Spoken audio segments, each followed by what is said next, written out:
Canada is a country rooted in the rule of law, and the protection of our citizens is paramount. That's why, when our law enforcement and intelligence officials began pursuing credible allegations that agents of the Government of India were directly involved in the killing of a Canadian citizen, Hardeep Singh Nijjar, on Canadian soil, we responded. As the RCMP Commissioner stated earlier, they have clear and compelling evidence that agents of the Government of India have engaged in and continue to engage in activities that pose a significant threat to public safety.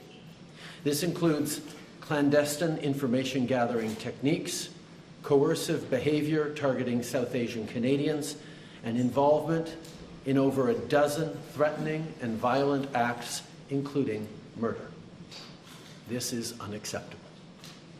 While attempts have been made by the RCMP and national security officials to work with the Government of India and Indian law enforcement counterparts on this matter, they have been repeatedly refused.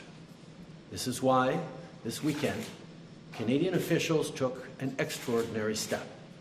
They met with Indian officials to share RCMP evidence which concluded 6 agents of the Government of India are persons of interest in criminal activities. And despite repeated requests to the Government of India, it has decided not to cooperate. Let me be clear. The evidence brought to light by the RCMP cannot be ignored. It leads to one conclusion. It is necessary to disrupt the criminal activities that continue to pose a threat to public safety in Canada. That is why we acted.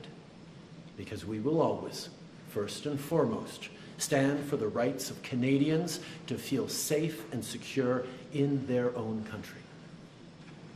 We will never tolerate the involvement of a foreign government threatening and killing Canadian citizens on Canadian soil, a deeply unacceptable violation of Canada's sovereignty and of international law. I know the events of the past year and today's revelations have shaken many Canadians, particularly those in the Indo-Canadian and Sikh community. Many of you are angry, upset, frightened. I get that. This shouldn't happen. Canada and India have a long and storied history rooted in people-to-people ties, business and trade. But we cannot abide by what we're seeing right now. Canada fully respects the sovereignty and territorial integrity of India.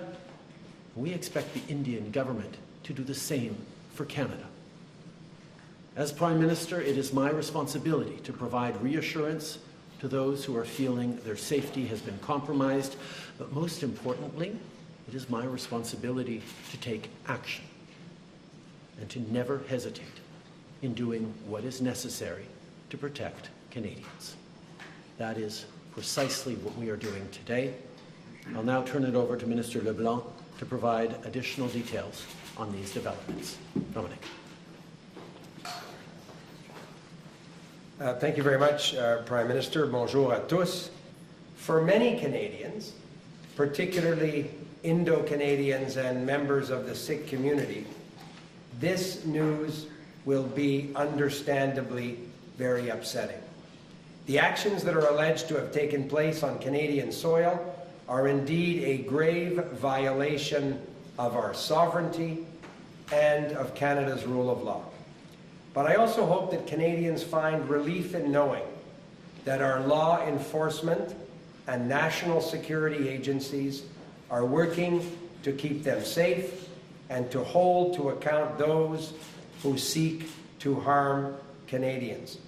I strongly encourage all Canadians, and in particular leaders in the South Asian and particularly the Sikh communities, to continue to work with law enforcement officials.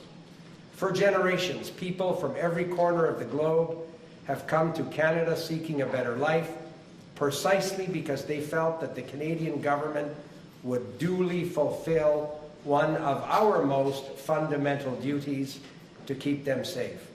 And our law enforcement agencies work every day to uphold that promise, and I once again want to thank the RCMP and their law enforcement partners